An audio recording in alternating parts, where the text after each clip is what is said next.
All right, we're on to rational expressions, which is lecture 15. Crossed out where it said exam 2 because we're not near exam 2 yet. That won't happen until later at the end of this month. So let's go to some simplifying warm-ups. Last time we were working with rational expressions and polynomial simplification as well.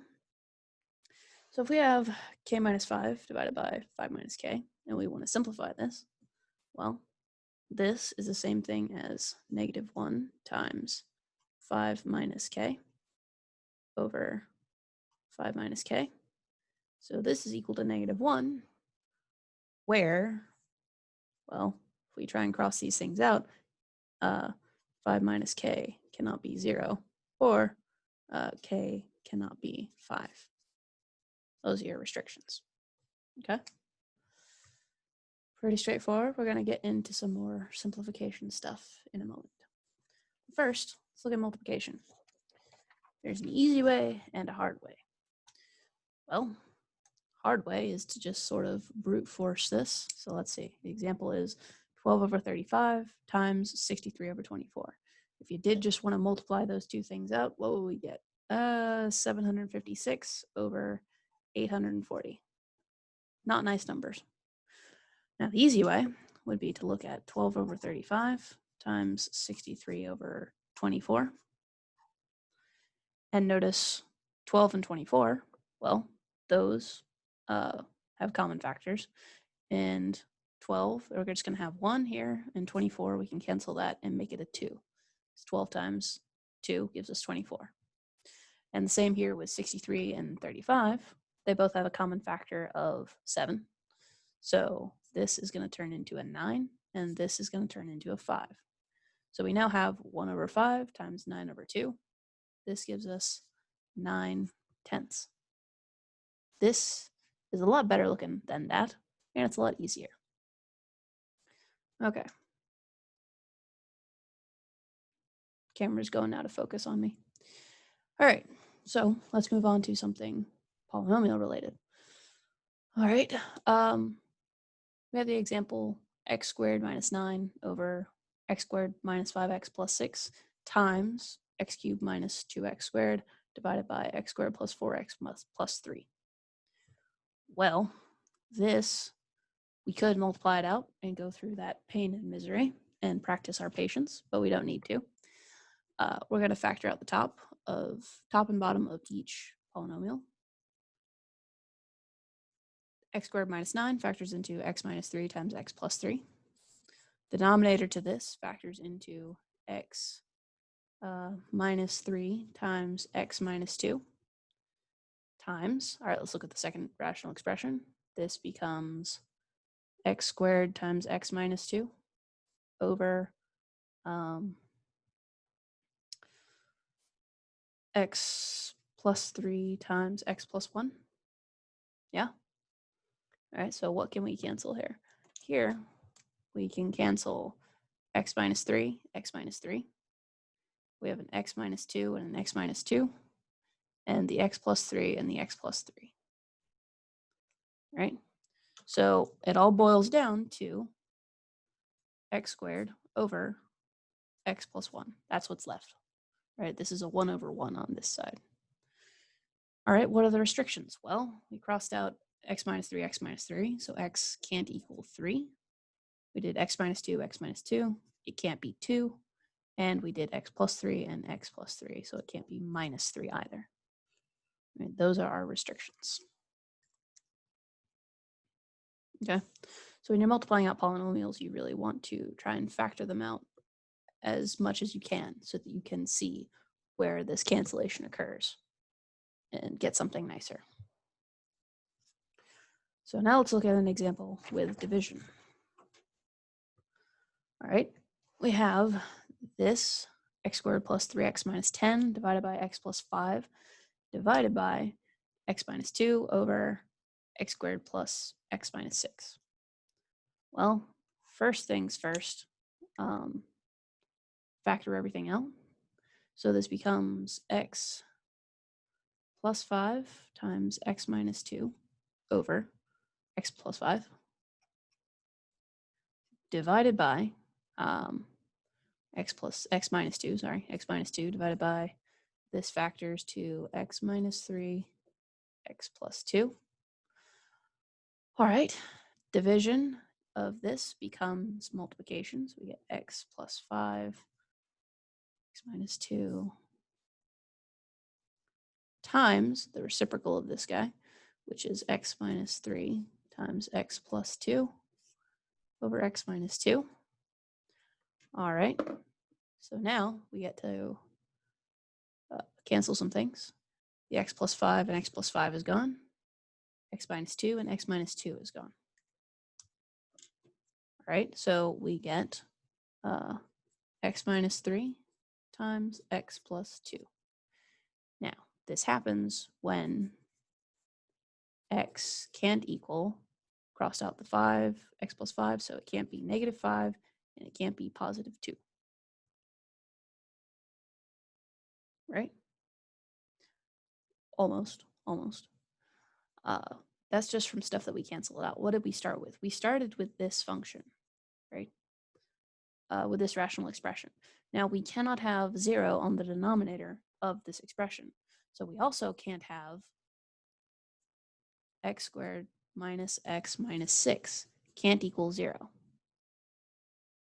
In other words, that means that x can't equal 3 or negative 2, right? Because this guy factors into x minus 3, x plus 2,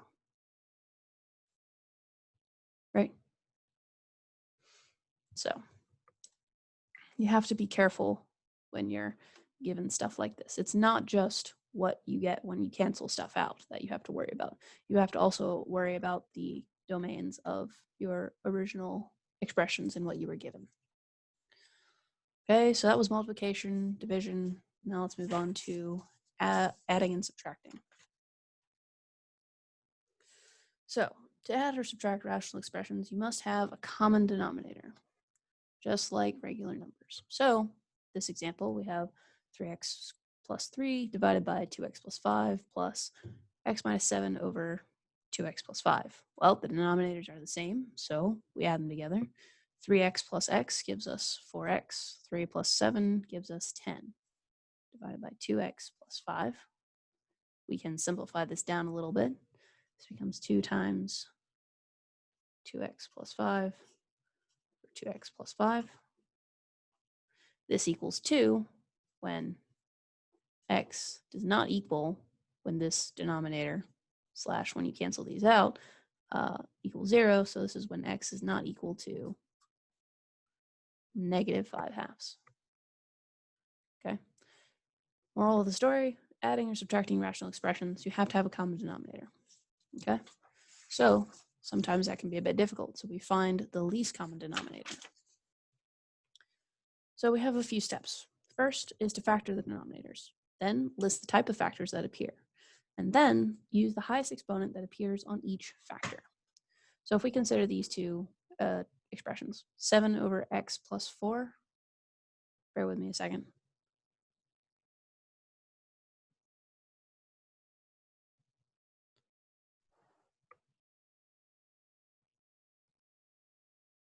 Trying to get the camera to work with me is still a bit of an issue. But anyway.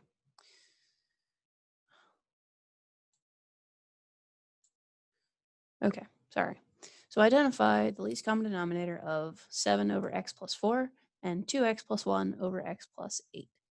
Well, if we look at something that we're familiar with, say 3/7 times 2/5 or plus 2/5 minus, let's do minus, right? The least common denominator between these two is just going to be them multiplied together, which would be 35. Right? This is the same sort of deal. So we have x plus 4 and x plus 5, x plus 8. So the least common denominator, they're already factored, and well, they're already listed for themselves. So the least common denominator would be x plus 4 times x plus 8. Okay. This one's pretty straightforward and simple. Now, what about this guy? This one's a little bit more challenging.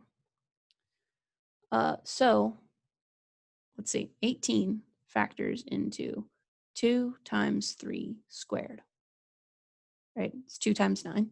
And then 12 is 2 squared times 3. So we have 2, 3, n plus 1, n plus 2, n plus 2, and n plus 5. Okay, those are all the different types of, and that's the denominators all factored. All right, the type of factors that appear. So yeah, that was 1, factoring everything out. Now 2, what appears is n plus 1, n plus 2. Those are commas. N plus 5, a 2, and a 3. Those are the different factors that appear. So now the third part in finding the least common denominator is to use the highest exponent that appears on each factor. So for n plus 1, we have n plus 1 to the third power. That's the highest. Right? And then n plus 2, we have an n plus 2 squared, and then we have an n plus 2 to the fourth. We take n plus 2 to the fourth, n plus 5 just to the first power, because that's the only one we have. 2, we have 2 squared here. And then for 3, we have a 3 squared. Technically, if you want, you can put these at the front just because that's where we're used to seeing them. But it doesn't really matter. In fact, sure, I'll write it out the other way. So 2 squared times 3 squared times n plus 1 cubed, n plus 2 to the fourth, n plus 5. Okay? Either way, this is your common denominator. That or that. Either one is sufficient. Okay. So this is just identifying it. We're not doing anything with it yet. Well, let's do it now. Let's go with an example of addition. Here we have x over x squared minus 9 plus 4 over 2x squared minus 16x plus 30. All right, first things first, from our list, factor the denominators, right? So this becomes x over x minus 3 times x plus 3 plus 4 over 2 times x minus 5 times x minus 3. What it really becomes is 2 times x squared minus 8x plus 15. If we factor the 2 out of this denominator, or that denominator.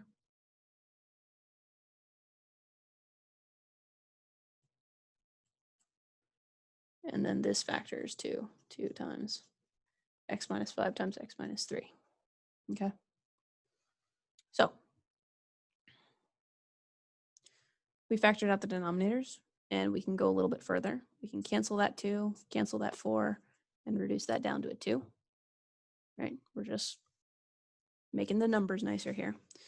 So I'm going to rewrite this, and we're going to get x over x plus 3, x minus 3, plus 2 over x minus 5, x minus 3. So our least common denominator now is going to be x minus 3, x plus 3, x minus 5. Highest degree of each of those is just 1, and so that's what we get. So if we wanted to combine this stuff, this guy is only missing an x minus 5. So we have x minus 5 over x minus 5 times x over x plus 3, x minus 3, plus 2 over x minus 5, x minus 3. What is this denominator missing? It's missing the x plus 3. So multiply top and bottom of this fraction by x plus 3. And what do we get? We get x times x minus 5 over, I'm going to write LCD because I'm running out of space, plus 2 times x plus 3. And I ran out of space anyway, So hold on, I'm still going to rewrite this. So this is equal to x times x minus 5 over least common denominator plus 2 times x plus 3 over least common denominator. So now this becomes x squared minus 5x plus 2x plus 6 over our least common denominator, right? Multiply this out and that out, add them together. Our least common denominators are the same.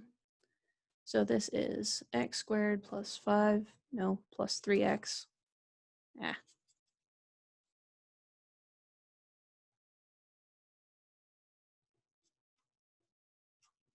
Minus 3x plus 6 over x minus 3, x plus 3, x minus 5. Okay? Okay. So that's an example with addition. Least common denominator is useful to find and sometimes can get very long, which is a bit unfortunate, but it's fine. All right. Now let's look at some complex fractions. Complex in the case of being very difficult, not involving I. All right, and hey, a nice little meme for you too. So we have fractions inside fractions here. We have 1 over x plus 1 over x plus 1 divided by 1 over x minus 1 over x plus 1. So let's first look at the inside fractions here. So we look at the little fractions in here. So little fraction least common denominator is going to be just x times x plus 1, okay, for the top. It happens to be the one for the bottom as well, which is going to be nice. So what we're going to do is we're going to multiply the big fraction by x times x plus 1 over x plus 1, right? The big fraction. This is going to give us, well, x times x plus 1 times 1 over x. That's just going to be x plus 1 plus this guy times 1 over x plus 1 is just going to be x over, same thing, multiply this guy in, and we're going to get x plus 1 minus x. Okay, so this becomes 2x plus 1 over 1, which is equal to 2x plus 1. And what are the restrictions for x? X cannot be, well, we didn't actually cross anything out, but look at where we started. We started with something of 1 over x. Well, 1 over x cannot be 0, right? Or 1 over x. We can't have 0 in the denominator, so x can't be 0.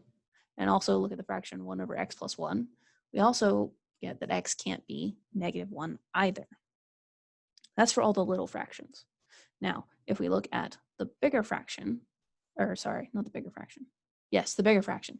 This whole denominator, 1 over x minus 1 over x plus 1, that can't equal 0 either, right? And that can't be 0 happens to be the same restrictions for this guy as well, okay? So when you're dealing with simplification of rational expressions and stuff, you have to be sure that you've covered all the bases for bad numbers, let's say. All right, so that's fractions inside fractions. Let's look at solving rational equations. Numeric example here. There's an easy way and a hard way. So the hard way would be to, okay, subtract 1/2 over, add the 1/6 over, and da-da-da, right? Instead, what we're going to do is we're going to do this a lot easier. Well, we're going to do this easier way. The least common denominator of this whole thing is 6, right? So if we multiply both sides of the equation by 6, what are we going to get? We're going to get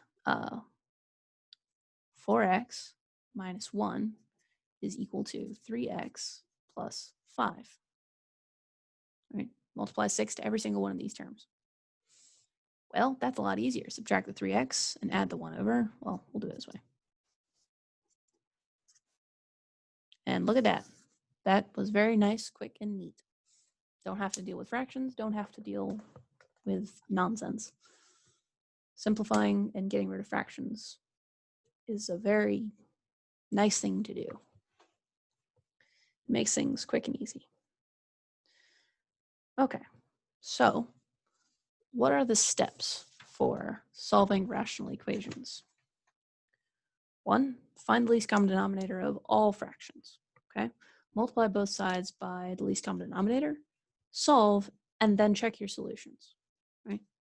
So if we look at this example, 6 over x minus 1 equals negative 10 over 3 times x minus 1 minus 4.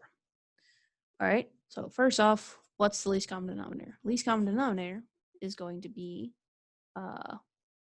3 times x minus 1. Yeah, we have 1, 3, and 1 x minus 1 to deal with. And this is technically the 4's over 1, but anything times 1 is itself, so we're good there. Right, so 2, multiply both sides by the least common denominator. So if we have 3 times x minus 1 times 6 over x minus 1 equals, oh, that's a negative. Negative 10 over 3 times x minus 1 minus 4 times LCD. I ran out of room there. Anyway, so this simplifies to, well, these are going to cancel and we're going to get 3 times 6, which is 18, is equal to 3 times x minus 1 times this guy is going to give us negative 10 minus 4 times 3 times x minus 1. Yeah. So this is going to turn into 18 is equal to negative 10 minus 12x plus 12. So this is 18 is equal to 2 minus 12x. 16 is equal to negative 12x. X is equal to negative 8/3. Not 8/3, 4/3. Sorry about that. 4/3. All right, so that's what we get as a solution. So 4 is to check. So this is technically where part 3 starts, where we solve it out.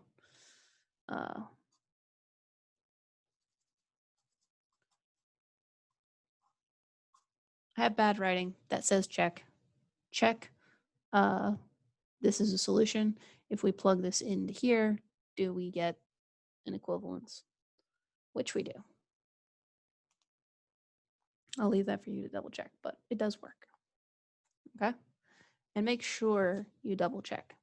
I'm skipping it because I don't want to waste too much time, nor do I have the paper space right now. But when you're solving for this stuff, you really do have to check your solutions because you might get a solution like this that is not in the domain of what you're dealing with, or it might break a restriction.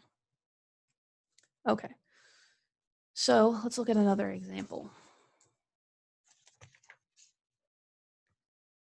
Right, first things first, what's our least common denominator?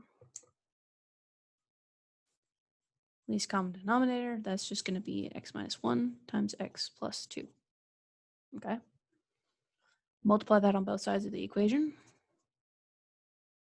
X minus 1 times x plus 2. 2 over x plus 2 plus 1 equals 4 over x minus 1 times x minus 1 times x plus 2.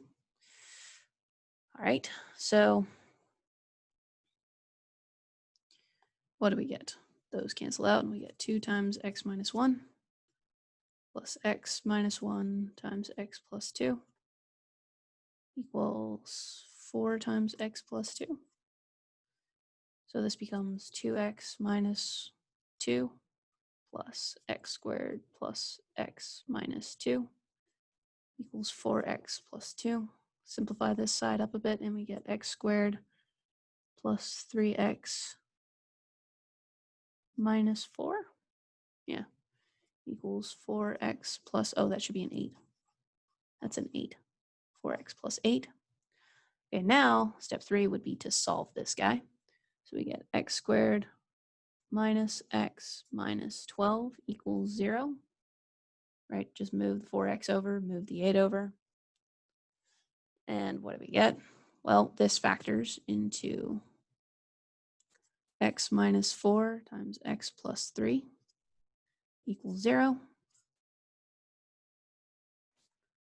So this means x minus 4 equals 0, x plus 3 equals 0. So x is equal to 4. X is equal to negative 3. Okay, and we check both of these solutions in here. Okay, so part 4. I'll go ahead and do it for this one. If we plug in 4, we get, so x equals 4. We get 2 over 4 plus 2 plus 1 is equal to 4 over 4 minus 1. Well, this becomes 2 6 plus 1 is equal to 4 thirds.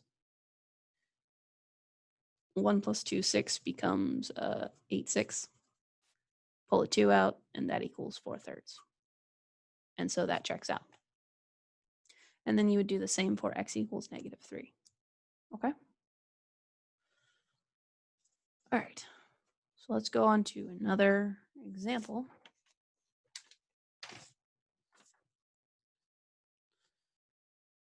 All right.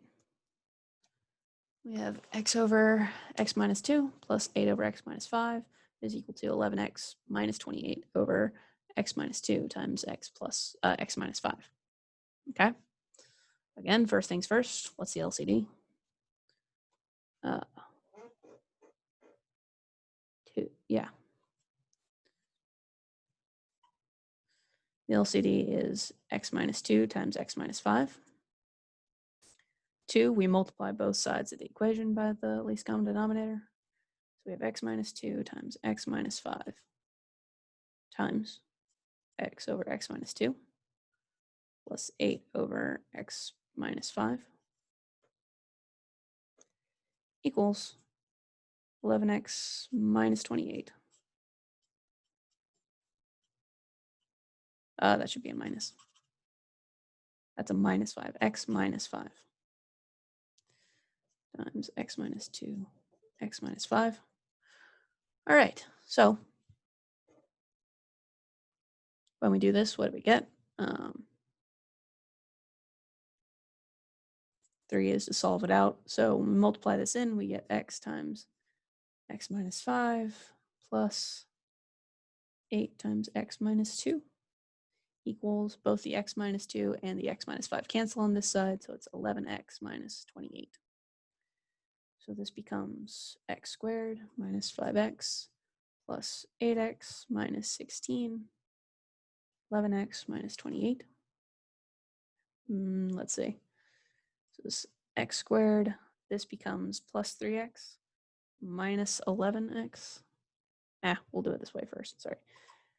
Plus 3x minus 16 equals 11x minus 28. And so this becomes x squared minus 7, 8 x plus, what is that? 12 equals 0. This factors into x minus 6 and x minus 2.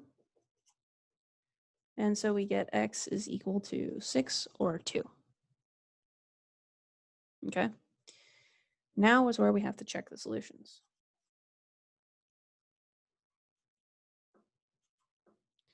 Well, x equals 6. When we do that, that works out. I'm not going to go through it, but it works out. And if we check x equals 2, we're not going to get anything that makes sense because 2 is not in the domain of this guy or this guy. So if we try and plug in 2, we get something over 0, which is bad. So we only have one solution. X equals 6, not 2. X equals 2 is a 0 that is not in the domain of this guy or this guy. Okay.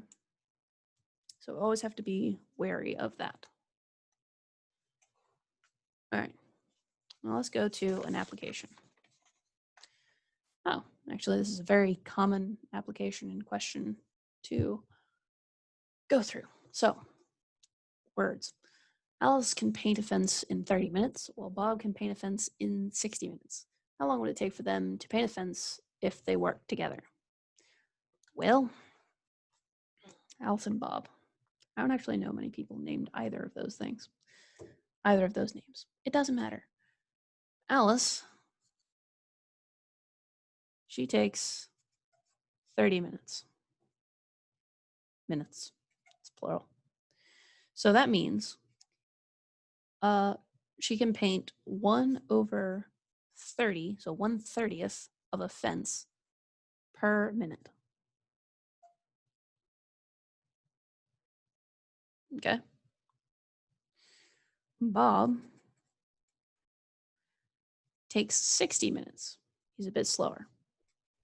So that means he can paint 1/60th of a fence per minute. All right, so we're going to let t equal the number of minutes. Okay. Alice's work. Yeah, Alice works. She does 1/30 per minute, so times t. If t equals 30, she paints exactly one fence, right? Okay. So now Bob works at 1/60th of a fence per minute, so he does 160 times t. So their total work is going to be the sum of these two things, 1/30t plus 1/60 plus, my t's and pluses look a little the same. Okay, so 1/30t plus 1/60 times t. Okay. Now, we're wanting to find out how long it will take for them to paint one fence. Well, for them to paint a fence, one fence. So it will be t/30 plus t/60 equals 1. And we have to find out, we have to solve for t, right? T is the number of minutes. We want to find out how long it takes for both of them. They work at this much to paint one fence. Anyway, least common denominator. That is going to be 60. So if we multiply 60 by t/30 plus t/60 equals 1, we get 2t plus t is equal to 60. 3t is equal to 60. Divide by 3 and we get t is equal to 20. So this is 20 minutes. Okay. So yeah, you could like go through and say, okay, I need to multiply this by 2/2 and da da da. These application problems are not necessarily this straightforward / this easy of numbers to work with. So changing one fraction at a time might not be the best thing to do. So least common denominator is usually the way to go because it will simplify things and usually make things go faster. So let's go on to another example. A little bit less work, a bit more words though. All right, so words. You're a candidate for homecoming queen, and voting is in progress. Currently, 40 of the 100 votes cast were for you. To win, you have to have 50% of the total vote. How many more votes do you need in order to win? Well,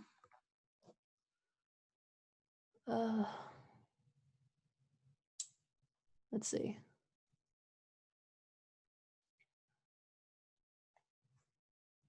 Ah, right.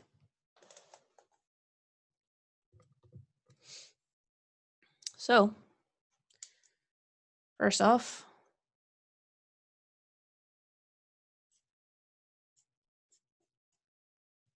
$40 divided by 100, that's less than 50%, right? So you need a little bit more. So we're going to let X equal the number of extra votes. Okay.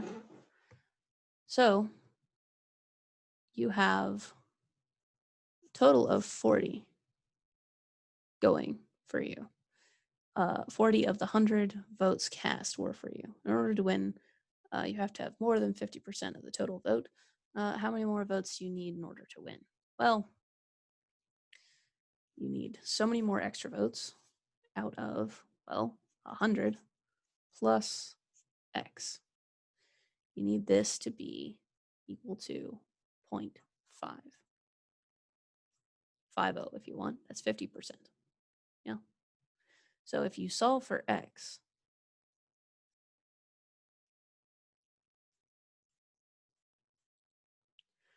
we get that X is equal to 20. Right? In order to do that, again, least common denominator happens to be this one term, 100 plus X. Multiply on both sides and solve. This isn't actually that long of a problem as I remember it being. Anyway, it's another application, somewhat common, but not as common as the previous one. And so, yeah, we're just going to leave it at that.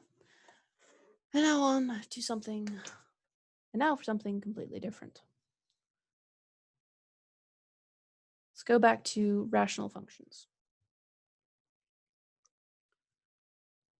Rational function has a form f of x is equal to p of x over q of x, where p of x and q of x are polynomials, and this should be a q. Q of x is not equal to 0. So some examples would be something like f of x is equal to x cubed minus 3x plus 2 and x plus 9. Okay. So the domain is going to be all real numbers except for the zeros of q of x. Okay. So for this one, the domain is going to be all real numbers except for x equals negative 9, because that's when the denominator equals 0. The function q of x equals 0. All right, so the zeros, f of x is equal to 0 when p of x over q of x equals 0, which means p of x is equal to 0, and the zeros of p of x are in the domain of your bigger function f of x. So for instance, if you had something like x plus 2, x minus 1 over x plus 2, x plus 1, right? This is your function f of x. If you had that, say, then the zeros would be where the top equals 0. Okay, that would be when x is negative 2 and 1. However, negative 2 could not be a 0 because it's not in the domain of the overall big function. So only 1 would be your 0, if that makes sense. Okay, so let's go to some examples of this. Find the zeros in the domains of each function.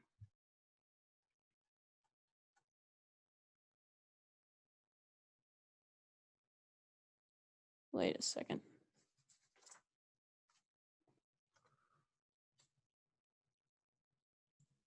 All right. Had to fix some things. So find the zeros and domain of each function.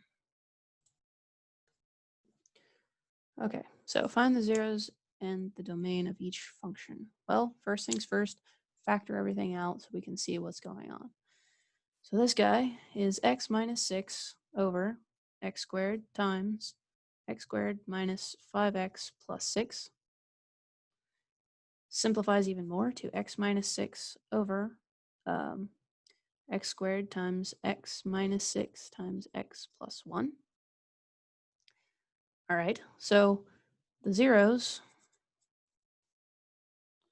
are when the numerator is equal to 0. So x minus 6 equals 0, x equals 6. Well, we can't have that because the domain of our function f of x is all reals, except x can't equal 0, 6, and -1. Okay. So if we try and find the zeros of this function, f of x, we say that 6 is a 0. It can't be because 6 is not in the domain. So zeros would be none. You can't read that. Zeros, there would be none. Okay. Let's look at this other function. Factor it out, and we get x minus 3, x minus 4 over x minus 5, x minus 3. Your zeros would be when the numerator equals 0. So then x would equal 3 or x would equal 4. Now our domain is all reals except for when x is equal to, except x cannot equal, there we go, x cannot equal 5 or 3, right? That's the denominator of our function.